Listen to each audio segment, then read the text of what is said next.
ഞങ്ങൾ 89, 90 കാലഘട്ടത്തിൽ അവർ പറഞ്ഞ പൈസ കൊടുത്ത് ഞങ്ങൾ ഈ ഭൂമി വാങ്ങുന്നത്. അന്ന് വക്കപ്പോടില്ല.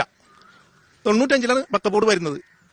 അതിനുശേഷം 2019 വരെ ഇവരെവിടെയായിരുന്നു? 2019 ഇതിവരെ എഴുതിയെടുക്കാൻ നേരത്ത് ഈ കടപ്പുറത്തുള്ള ഒരു മനുഷ്യനോട് ചോദിക്കുകയോ ഒരു നോട്ടീസ് അയക്കുകയോ ഒന്നും ചെയ്തില്ല. അപ്പൊ അവരുടെ ഏകപക്ഷീയമായ ധിക്കാരം അതുമൂലം ഇവിടെ ദുരിതം അനുഭവിക്കുന്ന ഞങ്ങളുടെ അവസ്ഥ വളരെ ദയനീയമാണ്. ഞങ്ങൾ നേരെ കടലിൽ ചാറിന്റെ അവസ്ഥയിലാണ് എത്തിയിരിക്കുന്നത്. ഇപ്പൊ 9-10 പെണ്ണുങ്ങളുടെ കല്യാണമായിട്ടുണ്ട്. ഇതെല്ലാം ഞങ്ങൾ ആശ്രയിക്കുന്ന ഒരു സൊസൈറ്റി ഉണ്ട്, കോപ്പറേറ്റ് ബാങ്ക്.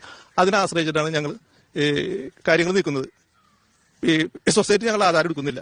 കല്യാണങ്ങൾ മാറ്റി ഇപ്പോൾ ശരിയാവും പറയും. അതേമാതിരി വീട് 9 വീട് ലൈഫിൽ അനുവദിച്ചിട്ടുണ്ട്. അത് കിട്ടണമെന്നുണ്ടെങ്കിൽ കൈവശം കരടും എല്ലാം വേണം. കിട്ടാൻ നിർത്തിയില്ല. അത് ഞങ്ങളിപ്പോൾ കോടതിയിൽ ഞങ്ങൾ സബ്മിറ്റ് ചെയ്തിട്ടുണ്ട്.